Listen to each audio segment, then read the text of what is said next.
Hola, soy el pastor Pedro Villegas de la iglesia Full Life. Te invito a escuchar y poner en práctica este mensaje. Así podrás traer orden y propósito a tu vida. Hoy estamos estrenando nueva serie. Esta nueva serie se llama Viviendo a Jesús. Viviendo a Jesús.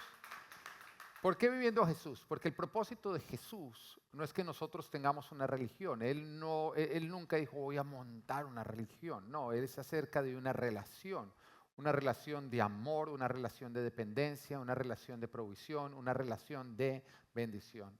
De hecho, es la relación que tú necesitas. Tú y yo necesitamos una relación con Dios.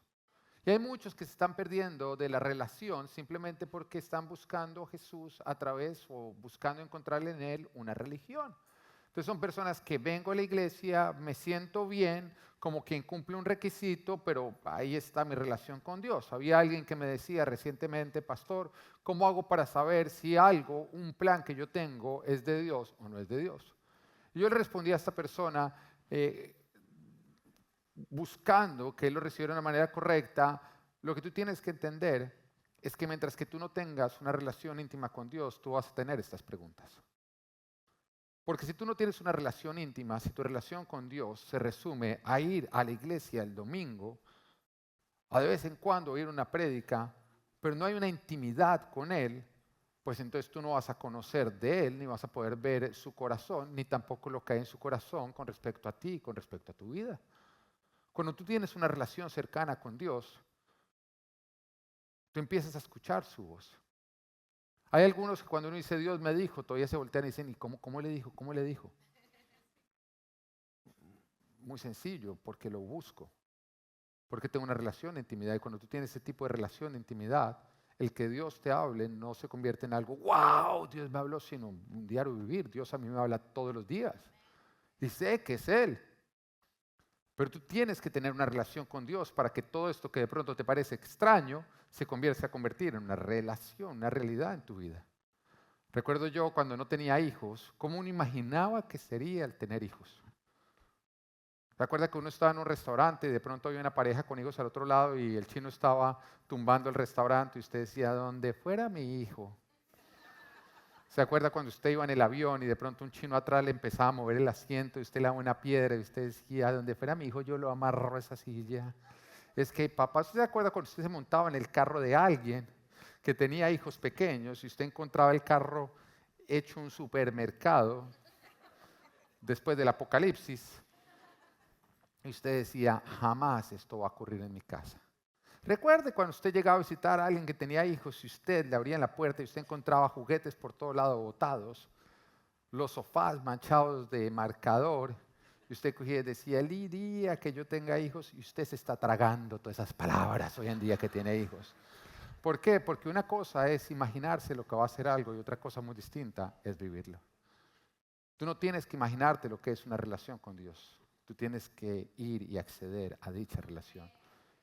Y te vas a dar cuenta de lo que es vivir con Él. Y lo que era suponer se va a convertir más bien en una experiencia. Porque aquel que busca a Dios de todo corazón, lo encuentra.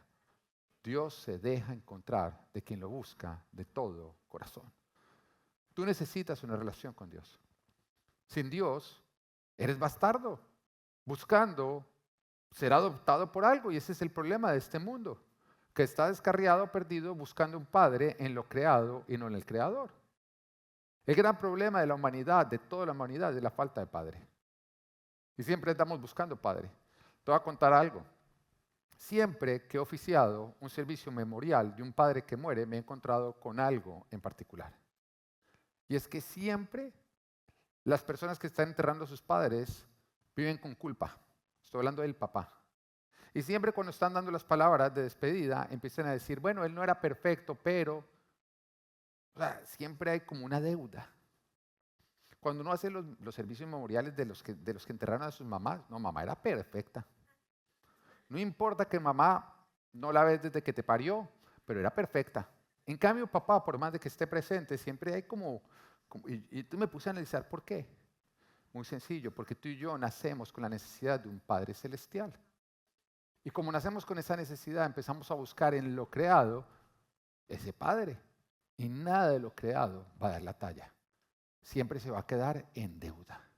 Por eso tú tienes un montón de cosas de que es que mi papá no fue. La totalidad de Dios no cabe en un hombre. Y al no encontrar, entonces, en tu padre, empiezas a buscar en tu trabajo, que para muchos se convirtió en su padre, en quien le da la provisión, en el que le dice estoy muy orgulloso de ti, en el que le dice lo haces muy bien, y por eso hay tantos adictos al trabajo.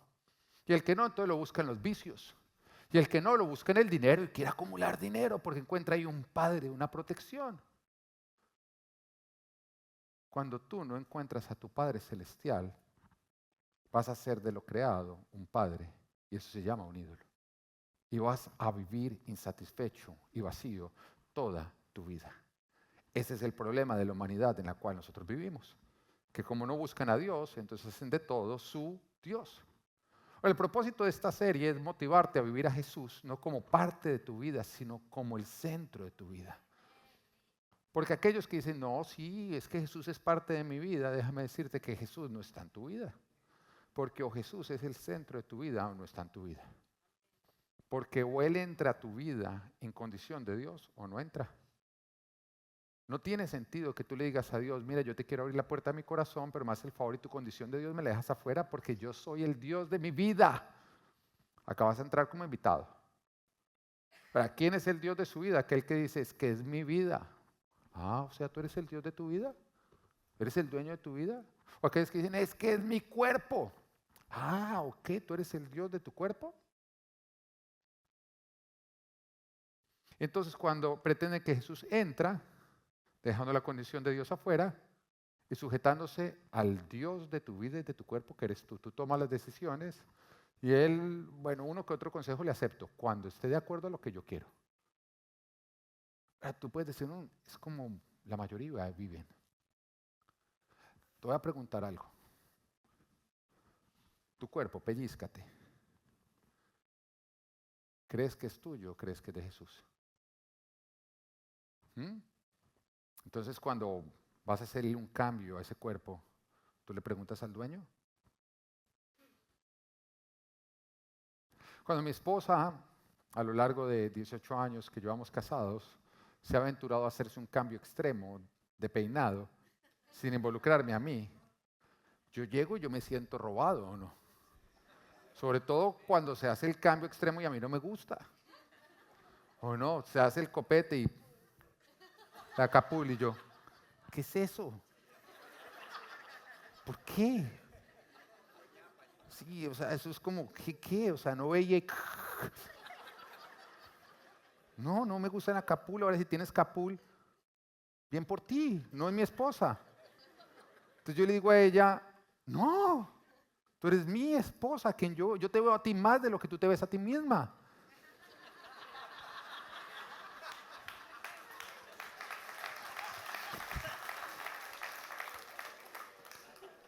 Entonces yo le digo a ella, además, de acuerdo a la Biblia, el día que nos casamos, Jesús te escrituró a mi nombre. Por eso dice la palabra que no nos podemos negar sexualmente. Ah, ahora sí le interesó la Biblia. Ahora sí le interesó la Biblia, ¿no? Hay muchos hombres, ¿Dónde venden Biblias? Y subrayado eso, lo van a enmarcar y lo van a poner en la casa. Ah, nos volvimos cristianos a partir de este momento. Ahí dice eso, que su esposa no se le puede negar. Ahora, si usted vino arrastrado por su esposa hoy a la iglesia, porque ella se volvió cristiana y usted todavía, hoy le interesó. Usted está diciendo, me cae bien ese pastor. Amén. Pero entonces yo le digo a mi esposa, pero la pregunta es, ¿tú le preguntas al dueño de tu vida cada vez que vas a tomar cualquier decisión? Porque el hecho de que tú no lo tengas en cuenta a Él para tomar cualquier decisión muestra de que Él no es el dueño de tu vida, sino tú eres el dueño de tu vida. Y o Jesús entra en tu vida siendo Dios, o sigue afuera tocando la puerta. Y tú le puedes decir, ¿está abierta? No, está cerrada. Porque hasta que no salga el Dios yo, no entro yo, te dice el Señor. Pero ¿cómo arranca esa relación con Dios? ¿Cómo puedo hacer yo para tener esa relación con Jesús de una manera correcta? Lo he dividido en 3 puntos. Son 3 pasos que tienen que ocurrir en tu vida. Esto no se puede heredar. A lo que me refiero es que si tú como padre tienes hijos, ellos no se pueden saltar estos 3 pasos.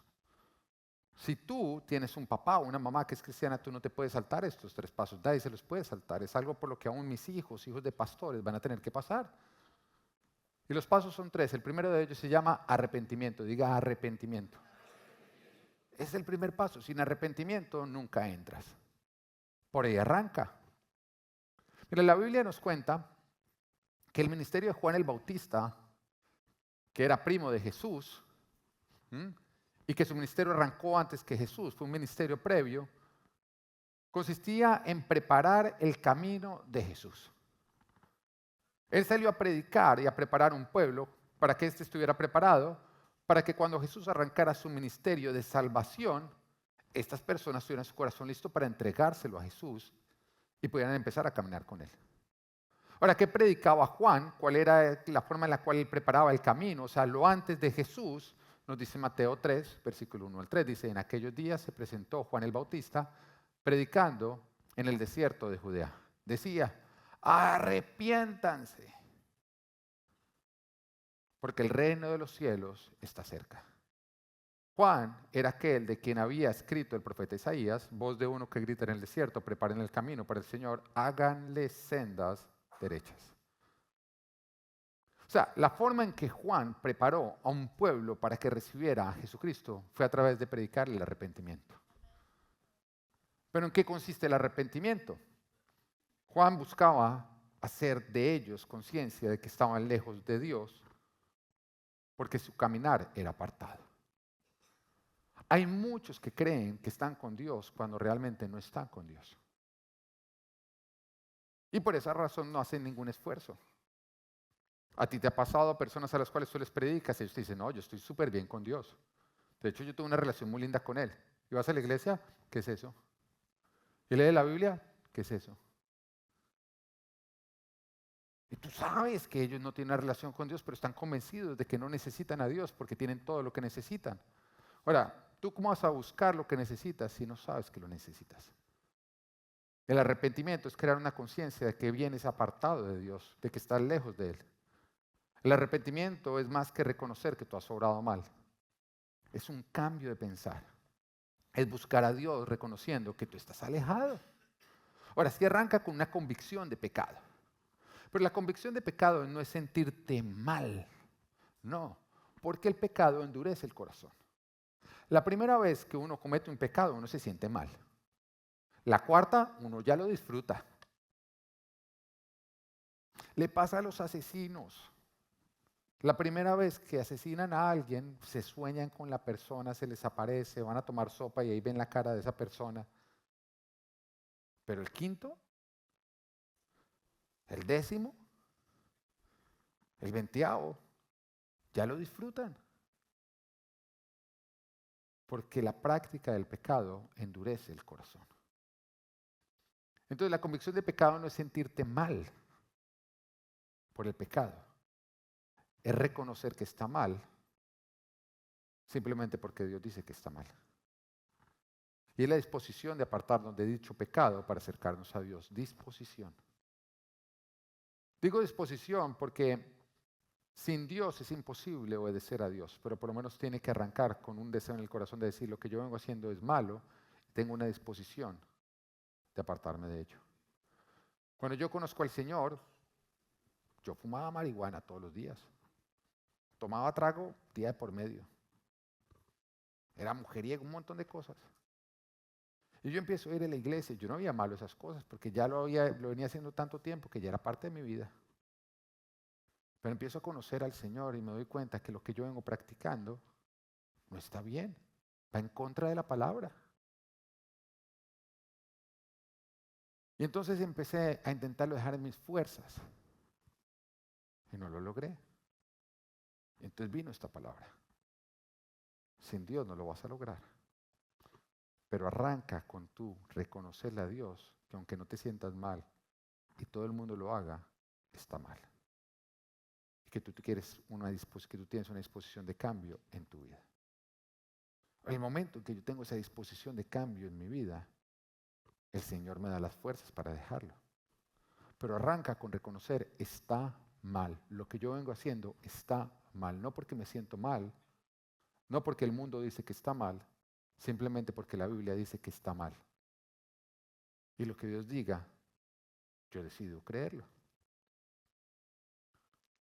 Una vez una persona que había estado muy cerca de Dios y se apartó me decía a mí que estaba practicando pecado, pero que no se sentía mal. Me dice, es que ni siquiera me siento mal. Entonces lo veía como, ¿qué tiene de malo si ya no me siento mal? Y cuando él me dijo eso, yo le dije, eso quiere decir que ya se te endureció el corazón.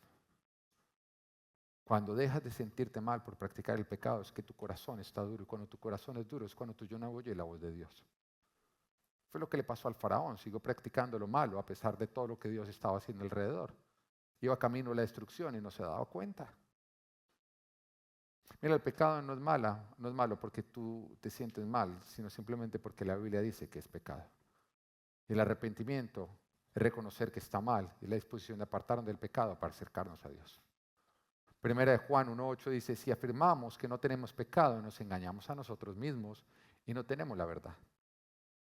Si confesamos nuestros pecados, Dios, que es fiel y justo, nos los perdonará y nos limpiará de toda maldad. Si afirmamos que no hemos pecado, lo hacemos pasar por mentiroso y su palabra no habita en nosotros. Mira que una persona que está lejos del Señor es alguien que dice, es que yo no estoy en pecado. Y hace pasar a Dios como mentiroso porque Dios dice que todos hemos pecado. La persona que se arrepiente o la persona que no se arrepiente, el que no se arrepiente, dice, no, es que para mí no es pecado. O sea que tú no necesitas a Jesús porque Él vino a salvarnos de nuestros pecados. Entonces alguien que dice, no, es que yo no tengo pecado, es alguien que está diciendo, no necesito a Jesús. Y hace pasar a Jesús como mentiroso porque Él lo dice, todos hemos pecado. Caminar apartados de Dios produce grandes dolores en nuestra vida. Y una de las consecuencias del pecado del ser humano fue que el discernimiento se nos rompió. Desde Adán y Eva. El Señor dice, si comen del árbol del conocimiento del bien y del mal, morirán. ¿Qué era el árbol del conocimiento del bien y del mal? Anteriormente la moral la definía Dios, lo que era bueno y lo que era malo. Comer del árbol del conocimiento del bien y del mal era no necesitar a Dios para definir qué es bueno y es malo, sino más bien empezar a definir el hombre por sí solo. Se rompe el discernimiento. Y por eso vivimos en un mundo que llama bueno lo malo y malo lo bueno. Porque el discernimiento está roto. Por eso el mundo está perdido. Por eso el mundo insiste en lo malo, en lo que produce muerte, diciendo que es bueno y que produce vida. Porque nosotros necesitamos a Dios para diferenciar entre lo bueno y lo malo, entre lo que nos conviene y no nos conviene, entre lo que produce vida y produce muerte. Sin Dios es imposible. Necesitamos a Dios. En otras palabras, tú vas a empezar a vivir bendición en el momento que tú reconoces, mi discernimiento está roto. Yo no tengo la capacidad, ni ningún ser humano, de diferenciar entre lo bueno y lo malo, entre lo que produce bendición y produce maldición, entre lo que produce vida y produce muerte. Por lo tanto, necesito a alguien cuyo discernimiento esté bien para que me lo diga. ¿Quién? Dios. Es como el ciego que dice ver más que aquellos que ven. ¿Es necedad o no? Cuando tú reconoces y dices, yo por mí mismo no puedo diferenciar entre lo bueno y lo malo, no tengo la capacidad de hacerlo, y Jesús te dice, yo sí, y te lo puedo decir, eso es arrepentimiento. Ya no voy a confiar en mi discernimiento, voy a confiar en el de Dios. El hombre que resiste a Dios sigue insistiendo, no necesito a Dios para definir lo que es bueno y lo que es malo, para definir lo que es pecado. De hecho, si es amor, ¿no? Entonces es ahorita lo que nos dicen, amor es amor, entre perro y gato, ¿qué importa? Amor es amor. Entonces veía una noticia de que ya hubo la primera adopción de un niño entre una pareja de 3 hombres.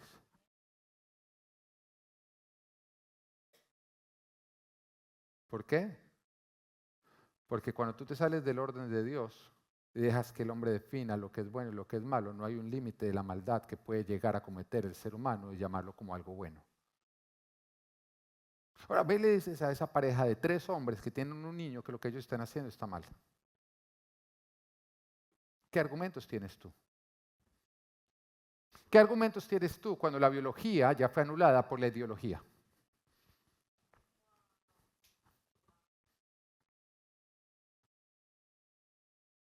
Vamos camino a la estupidez desenfrenada.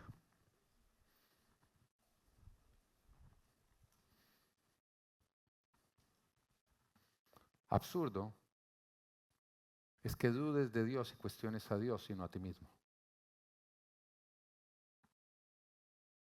Absurdo es que dudes que Dios esté en lo correcto, pero no dudes que tú y el mundo están en lo incorrecto. ¿No es absurdo? Que cuando se lea la Biblia dice, no, es que eso es incorrecto. O sea, el Creador está equivocado, pero tú y el mundo que fueron creados por Dios, que tenemos una mente inferior, que no tenemos toda la información, ¿somos los que estamos en lo correcto? Eso es un nivel de altivez impresionante. Imagínate donde el carro pudiera hablar. Y el carro no funciona y tú lo llevas al mecánico o a quien lo diseñó y lo van a arreglar y el carro dice, qué pena contigo, pero yo no estoy mal. Tú eres el que está mal. Es normal que yo queme aceite. Es normal que yo solamente ande en reversa. Libertad de expresión. ¿Ah? Es normal que yo me considere una moto en un cuerpo de carro. Y tú como diseñador del carro diciendo, no es normal, no es tu uso. Porque el diseño dice el uso. ¿O no? O sea, cuando tú ves una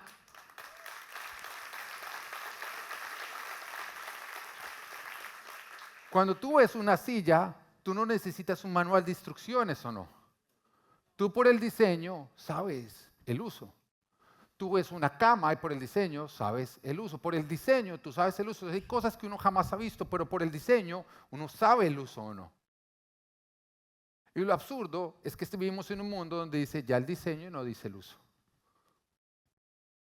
El objeto lo define aunque vaya en contra del diseño.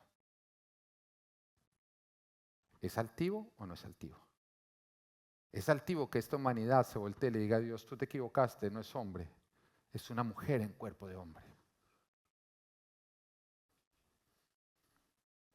¿Es altivo o no que el hombre le diga a Dios, sí no es el matrimonio entre hombre y hombre a pesar de que el diseño vaya en contra?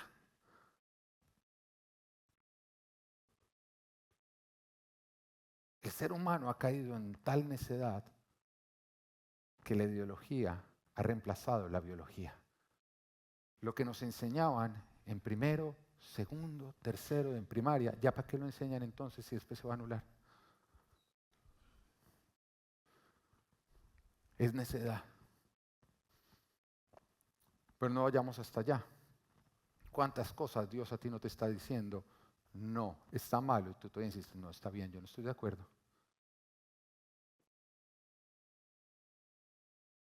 Puede ser el noviazgo que estás teniendo y Dios te dice, no relaciones sexuales hasta que te cases. Y tú dices, no estoy de acuerdo porque yo amo a mi pareja. Puede ser el manejo de tu dinero. Puede ser honrar a padre y madre. Puede ser el no mentir. Puede ser el no engañar. Puede ser el no robar. ¿Cuántas cosas Dios no te viene diciendo a ti está mal hecho y tú vienes justificándote en lugar de simplemente rendirte a decir, si tú dices que está mal hecho, está mal hecho? Por eso la palabra nos dice en Santiago 4:6, Dios se opone a los orgullosos, pero da gracia a los humildes. Porque el orgulloso es el que Dios le habla y dice, no, tú eres el que estás equivocado. Así que sométanse a Dios, resistan al diablo y él huirá de ustedes. Acérquense a Dios y él se acercará a ustedes. Pecadores, límpiense las manos, ustedes los inconstantes, purifiquen su corazón, reconozcan sus miserias, lloren y lamentense. Que su risa se convierta en llanto y su alegría en tristeza. Humíllense delante del Señor y Él los exaltará. Arrepentimiento es humillarnos, dejar de autoexaltarnos. No cuestiones a Dios, no cuestiones sus leyes, no cuestiones su palabra, no cuestiones sus instrucciones. No cuestiones a lo que la Biblia llama malo o llama bueno. Cuestiónate a ti mismo. Si no estás de acuerdo, tú eres el equivocado. Y ahí está el arrepentimiento. Mira, los hijos no están dispuestos a cuestionar a sus padres para justificar su rebeldía, sino a reconocer la autoridad de sus padres y obedecerlos. Igual tú con Dios. Deja de creerte Dios y sométete a Dios. Ahí arranca todo. El arrepentimiento es cuando tú dices, ¿sabes qué? Yo reconozco que yo vengo caminando lejos de Dios, lejos de su palabra, que yo vengo siendo mi propio Dios, el que define lo bueno y lo malo. Yo reconozco. Ahí arranca arrepentimiento. Por reconocer y querer tener un cambio. Lo cual nos lleva a lo segundo, que es la conversión. Tú te arrepientes, luego tú te conviertes. ¿A quién? A Jesús. Después de que Juan, el Bautista, tuvo su ministerio de arrepentimiento, viene el ministerio de Jesús, que es el ministerio de salvación. O sea, Juan prepara el camino, ya los tengo arrepentidos. Entonces ahora viene Jesús a salvar. La conversión que trae salvación. Efesios 2:8 dice, porque por gracia ustedes han sido salvados mediante la fe. Esto no procede de ustedes, sino que es el regalo de Dios. La palabra es muy clara, que es por fe que nosotros nos convertimos a Jesús. Que es justamente a lo que nos conduce el arrepentimiento, a creerle a Dios. No al mundo, no al hombre, no a nosotros, sino a Dios. Cuando tú te arrepientes, tú dices, me arrepiento de no creerte. Entonces en ese momento viene la conversión, que es, desde ahora te creo. Y esa fe es la que produce la conversión. Juan 14:6 dice, yo soy el camino, la verdad y la vida. Le contestó Jesús, nadie llega al Padre sino por mí. Y ahí es muy claro Jesús, en que la fe no es en cualquier cosa, es la fe en Jesús como el Hijo de Dios.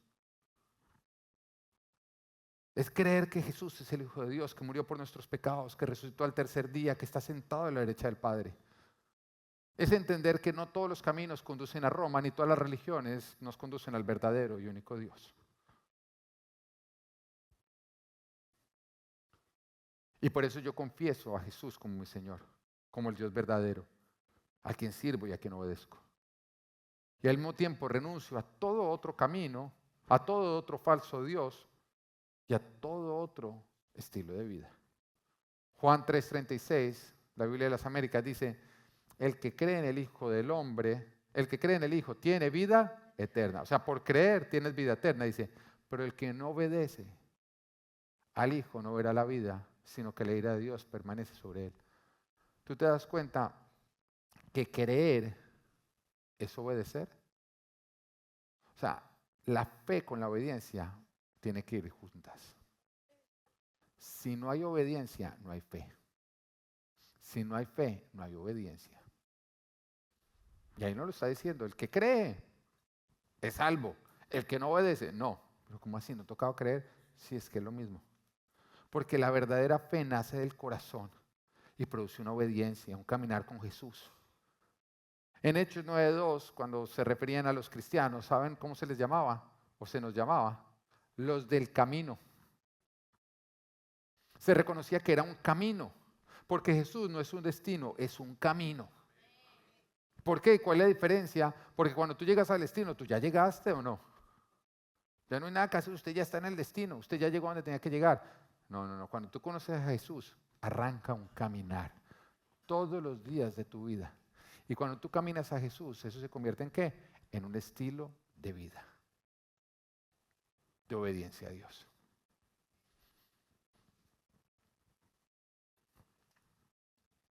Ese camino nos conduce al Padre, ese camino nos conduce a bendición, ese camino nos conduce a vida eterna. Segunda de Santiago 2:20 dice, qué tonto eres. ¿Quieres convencerte de que la fe sin obras es estéril? Acá está diciendo la fe sin obediencia no sirve para nada. ¿No fue declarado justo nuestro padre Abraham por lo que hizo cuando ofreció sobre el altar a su hijo Isaac? Ya lo es. Su fe y sus obras actuaban conjuntamente. Y su fe llegó a la perfección por las obras que hizo, por la obediencia. Así se cumplió la escritura que dice, le creyó Abraham a Dios y esto se le tomó en cuenta como justicia. ¿Qué es justicia? Perdón de pecados. Por creer que llevó una obediencia y fue llamado amigo de Dios. Como pueden ver, a una persona se le declara justa por las obras, por la obediencia y no solo por la fe. Una fe es verdadera cuando produce obras, obediencia a Dios. Una fe es falsa cuando no transforma. Cuando lo único que cambia es la forma en la que tú hablas. Porque hay muchos que dicen que están convertidos a Jesús simplemente porque ahora hablan con Biblia. Pero la Biblia no es para ellos producir cambios en ellos, sino en otros. En otras palabras, la Biblia deja de ser un espejo y se convierte en una ametralladora. Porque hay muchos que lo hacen. Hay muchos que cuando oyen la prédica dicen, ¿por qué no vino mi esposo? Justamente esta palabra era para eso. O sea, no es espejo para tú ver lo que está mal en ti, sino es metralleta para tú mostrarle a todo el mundo lo que está mal en otros. Mira, tú no tienes derecho a predicar lo que primero no buscas aplicar.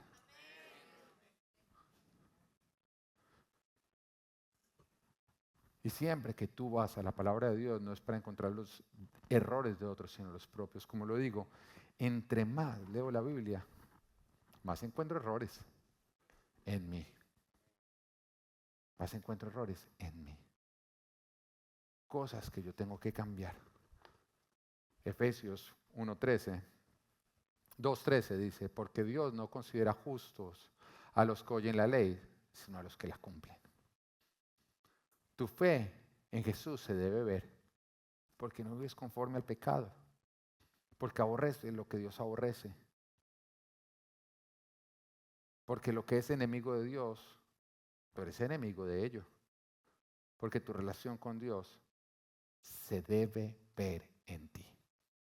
Lo cual nos lleva al tercer y último punto, no me lo pongas. ¿Cuál es el primero? Arrepentimiento. Lo segundo es conversión. El tercero es transformación. Transformación. En Hechos de los Apóstoles ocurre la primera vez que el Espíritu Santo de Dios se derrama, el cumplimiento de la promesa de Joel, que decía que en los últimos tiempos el Espíritu de Dios se derramaría sobre toda carne, sin importar el género, sin importar la edad. Y ahí ocurre, están todos reunidos en el templo cuando de pronto desciende el Espíritu de Dios y empiezan todos a hablar en otras lenguas y empiezan todos a experimentar lo que es la llenura del Espíritu Santo, el bautizo del Espíritu Santo. Y entonces los que están observando, dice que algunos se burlaban, pero otros se maravillaban, y entonces no entendían lo que estaba ocurriendo. Entonces Pedro en ese momento toma la palabra y les empieza a predicar a todos ellos acerca de lo que yo te vengo predicando a ti, arrepentimiento y conversión a Jesucristo.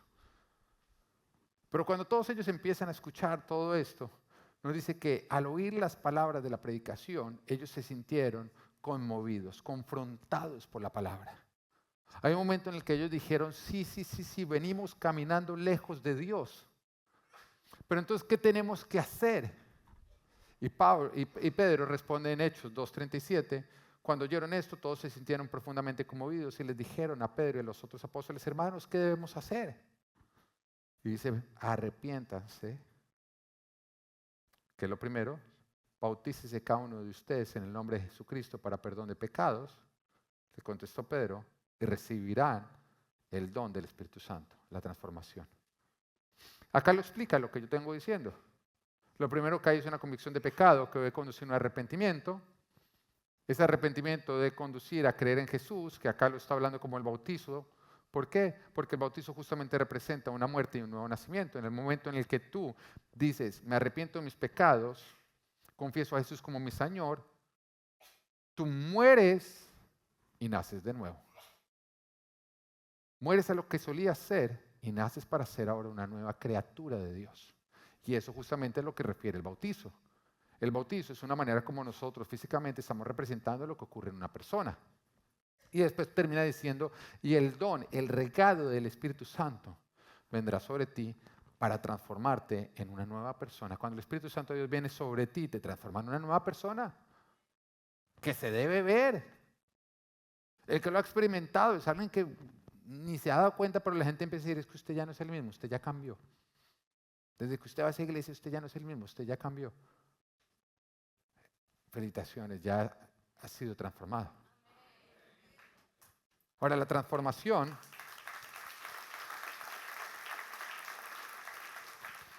no es que uno se extienda, es que ustedes aplanen mucho. La transformación es el proceso de santificación. Se tiene que ver en ti. Primera de Pedro 1:14 dice, como hijos obedientes, no se amolden a los malos deseos que tenían antes cuando vivían en la ignorancia. O sea, tú estás en la mala. Tu deporte es el pecado.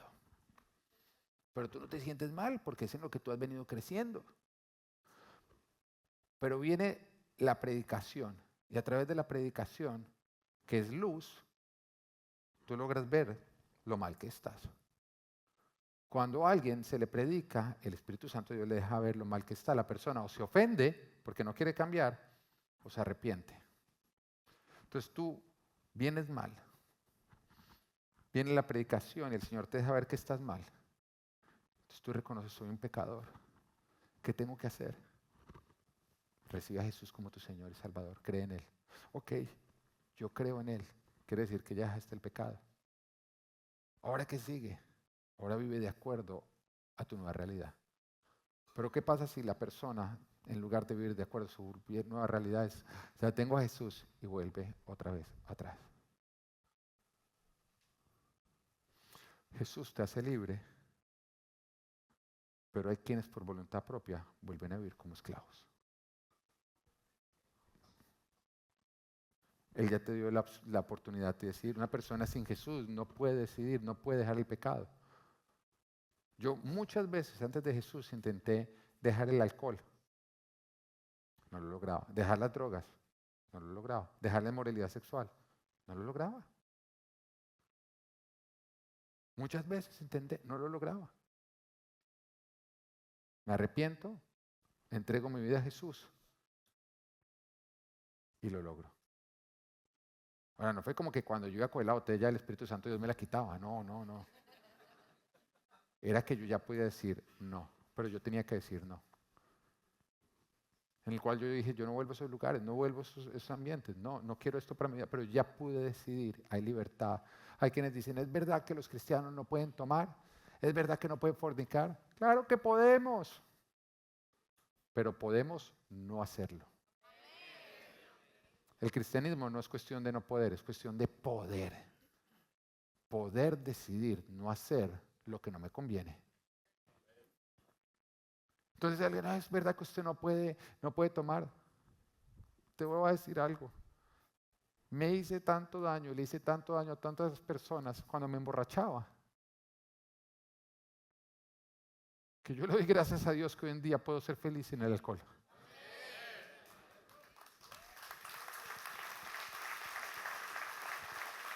Ahí no hay esclavitud, ahí hay libertad.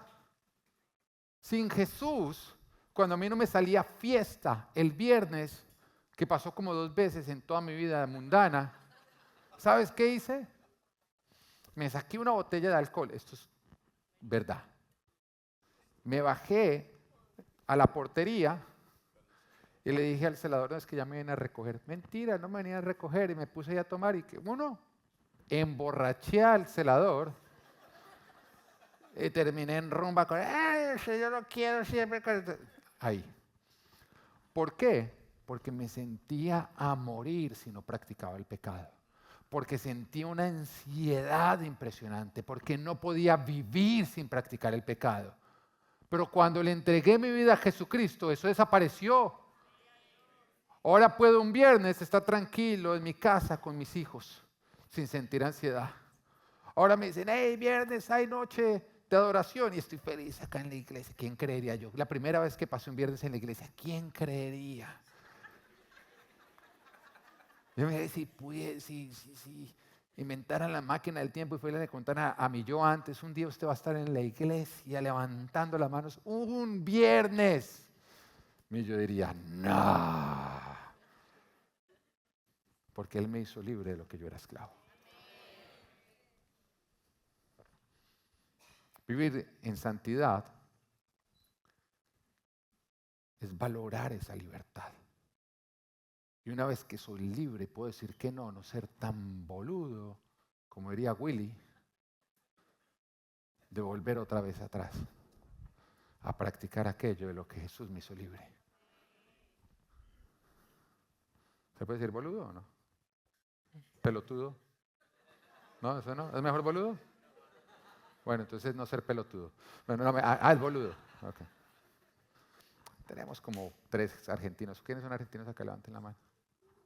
Uy, 1, 2, ¿quién más? Uy, bienvenido. Messi.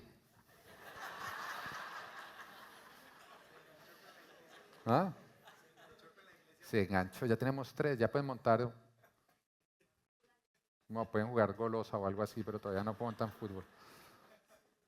Bueno, como hijo, 1 de Pedro 1:14, como hijos obedientes, no se amolden a los malos deseos que tenían antes, cuando vivían en la ignorancia. Más bien, sean ustedes santos en todo lo que hagan, como también es santo quien los llamó. Pues está escrito, sean santos porque yo soy santo. La santidad es decidir honrar la libertad que Dios me dio del pecado al vivir en obediencia. Eso es la santidad. La santidad es que si Dios me sacó de ser mujeriego, ahora yo vivo siendo fiel a la mujer más hermosa del planeta Tierra, cosita linda. Eran mis puntos. Mira, la santidad es la hermosura de Dios. No es su forma de castigarnos, de arruinarnos la vida, ni de quitarnos el placer. Es la hermosura de Dios. La santidad es la esencia de todo lo que está bien en este mundo caído. Porque es la fidelidad, el amor, la paciencia, la alegría, la amabilidad, la bondad, la humildad, el dominio propio. Eso es la santidad. Si tú te das cuenta, la santidad en un matrimonio, ¿qué es? Un esposo que ama a su esposa, una esposa que respeta a su esposo. Unos padres que aman y disciplinan a sus hijos en el camino correcto, dándoles ejemplo. La santidad en el matrimonio es fidelidad. No practico el adulterio, te soy fiel. Es que no haya inmoralidad sexual, no miro pornografía. La única mujer que yo voy a ver desnuda eres tú. La santidad es todo lo que está bien en este mundo. La carencia de santidad es todo lo que está mal. Veámoslo en un matrimonio. Porque este mundo critica la santidad, pero quitemos del matrimonio la santidad. Irrespeto, odio, ira, celos, envidia, libertinaje, inmoralidad sexual, adulterio. La santidad es la esencia de todo lo que está bien en este mundo. Porque es que Dios se pueda ver en lo creado.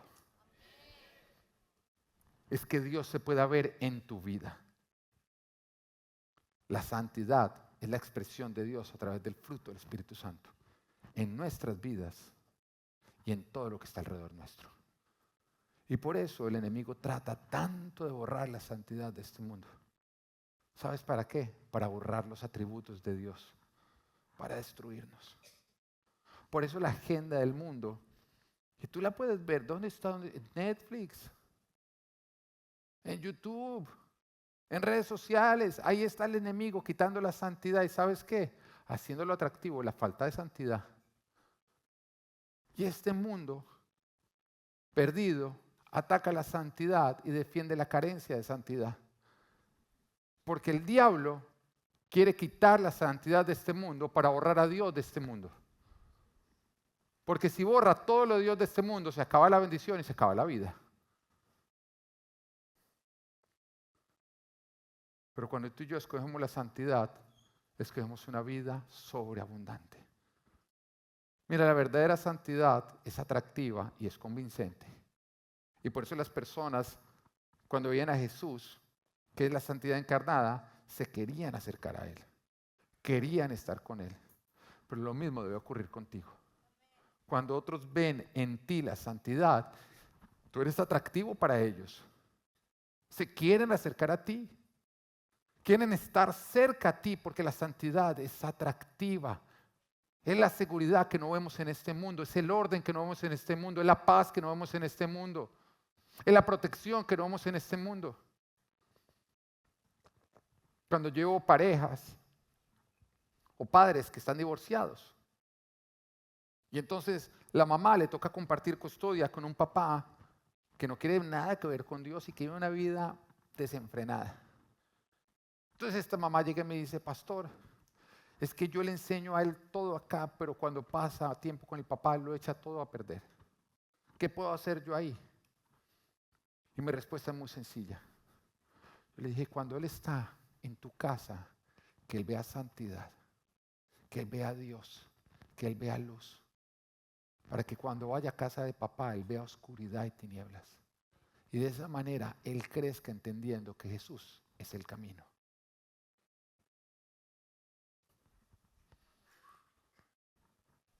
Cuando yo fui a la iglesia, me encantó Dios. Me fascinó. Cuando vi el rostro de Satanás, wow, entendí que nunca quería volver a vivir en la oscuridad. Y corrí a donde Dios y entendí que la santidad es el camino de cercanía con Él, es intimidad. Y es que Dios se vea en mí para que otros lo puedan ver. La pregunta es, ¿otros están pudiendo ver a Dios en ti cuando te ven?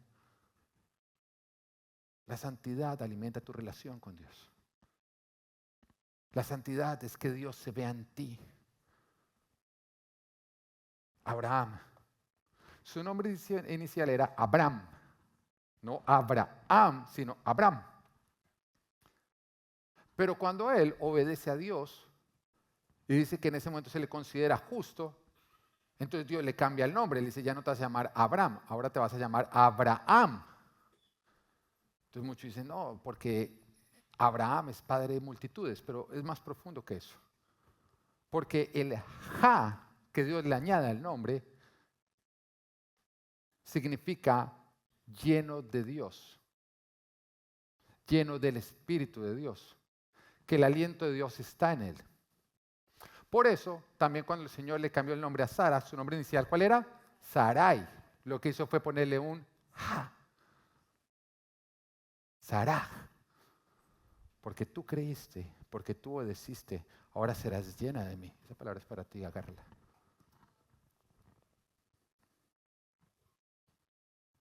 Ya no serían los mismos.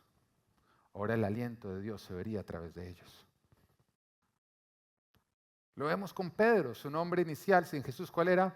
Simón. La caña que se deja mover por el viento.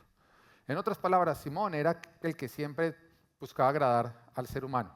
Todos iban para allá, iban para allá. Todos para allá, iban para allá. No tú, él siempre. ¿Sí? Todo el tiempo buscaba en Instagram cuántos likes había obtenido. Porque le gustaban los aplausos de los hombres. ¿Cuál era el reel más popular? Wow, los chistes de la suegra, tengo que montar más. Siempre estaba buscando lo popular. Ese era Pedro sin Jesús. Pedro con Jesús, no, le dice, ya no serás llamado Simón, ahora serás llamado Pedro, el inmovible, la roca. No importa lo que los vientos soplen, tú te vas a mantener en mí.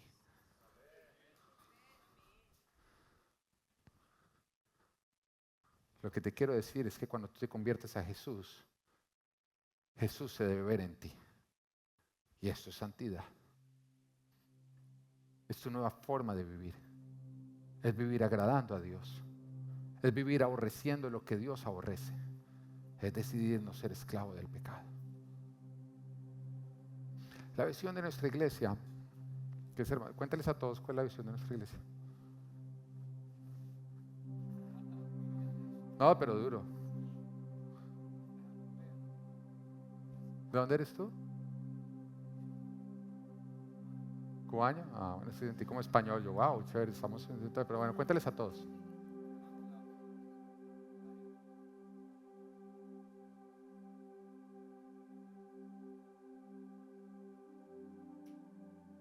Por los nervios no te las sabes, pero se nota que te las sabes. ¿Cuánto tiempo llevas en la iglesia?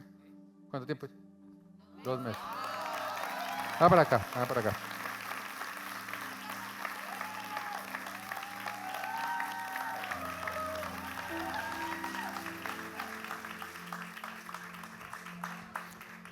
Hoy declaro que eres árbol plantado a la orilla del río, que en su buen tiempo das fruto. Hoy declaro que las áreas infértiles de tu vida se acaban, porque tú no vivirás en desierto. Serás esa tierra donde abunda la leche y la miel, que está rodeada de desierto. Los que están alrededor tuyo te verán y se acercarán a ti. De los frutos que tú produces, otros vendrán a comer.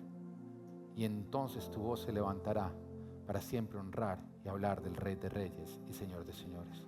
Te bendigo.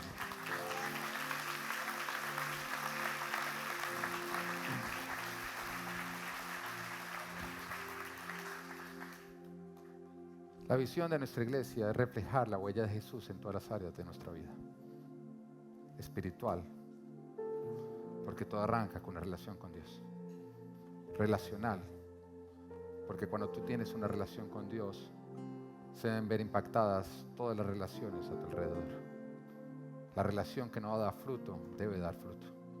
Porque el Señor dice que cuando Él se agrada de la conducta de un hombre, Él le pone paz hasta con sus enemigos. La tercera área es la física, porque la palabra de Dios te dice ama al prójimo como a ti mismo. Amarte también es importante. Y este cuerpo, aunque es temporal, no vas a recibir ningún otro en esta tierra temporal. Tú lo vas a cuidar, no vas a estar entregado a la moralidad sexual, vas a vivir tu cuerpo de la manera correcta. Lo cual nos lleva al área profesional, que es importante, pero no es la más importante. No, es importante, pero no es la más importante. Porque Dios quiere que tú des fruto en aquello que te puso a hacer en este jardín. El trabajo es para producir dinero, no para encontrar propósito de vida. Pero tienes que producir dinero y tienes que saber cómo administrarlo para vivir bien. Y por último, el área ministerial, porque una vez que tú reflejas a Jesús en todas las demás áreas, tú tienes autoridad y tienes mensaje para ir a predicar de Cristo y que otros se vuelvan a Él. ¿Para qué? Reflejar la área de Jesús en todas las áreas de nuestra vida, espiritual, relacional, física, profesional y ministerial, para impactar nuestra familia, sociedad y lugares de mayor necesidad. Los primeros que tienen que ser impactados por la nueva manera en la que tú vives es tu familia. Ellos deben ver tu santidad y decir, yo quiero esto. Este antes era grosero, ahora nos respeta. Este antes era maltratador, ahora es amoroso. Este antes era agresivo, ahora es apacible. Este antes era vago, ahora es un trabajador impresionante. ¡Wow! Y tu familia te va a decir a ti, no, yo quiero ir a donde tú estás yendo. Yo quiero el Dios, tu Dios en mi vida. Eso es. Primera de Juan 2:3. ¿Cómo sabemos si hemos llegado a conocer a Dios? Si obedecemos sus mandamientos. Porque tú después de todo esto decir, bueno, ¿yo en qué stage estoy? Estoy en el primer paso, me tengo que arrepentir, o bueno, ya creí, entonces la santidad, y acá el Señor te lo dice. ¿Cómo sabemos si hemos llegado a conocer a Dios? Si obedecemos sus mandamientos. El que afirma lo conozco, pero no obedece sus mandamientos, es un mentiroso y no tiene la verdad. En cambio, el amor de Dios se manifiesta plenamente en la vida del que obedece su palabra. La santidad permite que el amor de Dios se manifieste en ti. No quiere decir que Dios te ama más, no, Dios te ama. Quiere decir que ese amor se manifiesta más. De este modo sabemos que estamos unidos a Él. El que afirma que permanece en Él debe vivir como Él vivió. Y quiero concluir con esto. Primera de Juan 3:9 dice, ninguno que haya nacido de Dios practica el pecado. Porque la semilla de Dios permanece en él, no puede practicar el pecado. No estoy diciendo que no puede pecar, porque es que es imposible no pecar. Pero una cosa es pecar, otra cosa es practicar. Una cosa es que se te salió una mala palabra, o se te salió el mal genio, dijiste lo que no debías. Otra cosa es cuando ya es el deporte. Entonces dice, ninguno que haya nacido de Dios practica el pecado porque la semilla de Dios permanece en él. O sea, lo inquieta, le dice, no, eso no está bien. Ya a ti no te sale una mala palabra, ya a ti no te sale el estar con todas las personas que deshonran a Dios, ya a ti no te sale ver esa serie de televisión, ya no te sale. Yo no sé cuánto tiempo llevo yo sin prender Netflix. No me sale, ¿sabes por qué? Porque yo digo, ¿por qué voy a aprender algo que deshonra a aquel que está conmigo? Siento que eso afecta mi relación con Él. Entonces muchos, no, pero entonces vas a vivir sin Netflix. Sí, puedo vivir sin Netflix, pero no puedo vivir sin Jesús. Hay muchos que creen que no pueden vivir sin un montón de cosas. Te voy a decir algo, lo único de lo cual tú no puedes carecer se llama Jesucristo. Así distinguimos entre los hijos de Dios y los hijos del diablo. El que no practica la justicia no es hijo de Dios, ni tampoco lo es el que no ama a su hermano. Ay, la palabra de Dios es tan precisa y tan directa. La pregunta que hoy el Espíritu Santo de Dios te dice, ¿ya te arrepentiste? Porque es imposible la santidad sin haberte convertido a Jesús. Y es imposible convertirte a Jesús si no te arrepientes de tus pecados. Es imposible ir a Cristo cuando tú no reconoces, estoy en pecado, soy pecador, estoy alejado de Dios. Jesús no es el centro de mi vida, Dios no es el centro de mi vida, soy mi propio Dios, me creo el dueño de mi vida, me creo el dueño de mi cuerpo, me creo el dueño de todo lo que tengo, porque no lo tengo en cuenta a Él antes de tomar una decisión, obro sin preguntarle. Y el Señor hoy te dice, ¿te has arrepentido? ¿Qué pasa si hoy arrancas con arrepentirte? No es acerca de lo que sientes, es acerca de la decisión que tomas de decir sí. Esto define, esto muestra la forma en la cual yo venía viviendo, pero ya no quiero vivir más sin Dios. Ahora, si esta palabra te habla a ti, si hoy tú necesitas arrepentirte y quieres buscar a Jesucristo, ponte de pie ya y pasa al frente, rápidamente, rápidamente, rápidamente, rápidamente, rápidamente. Y cuando te digo rápidamente, te estoy diciendo rápidamente porque el arrepentimiento no es algo de lo cual te tiene que convencer, es algo que tú tienes que reconocer. Gracias por acompañarnos. Espero que Dios haya hablado a tu vida. Recuerda, si vives en Miami o vienes de visita, queremos conocerte. Además, queremos estar conectados contigo, así que síguenos a través de nuestras redes sociales. Que Dios te bendiga.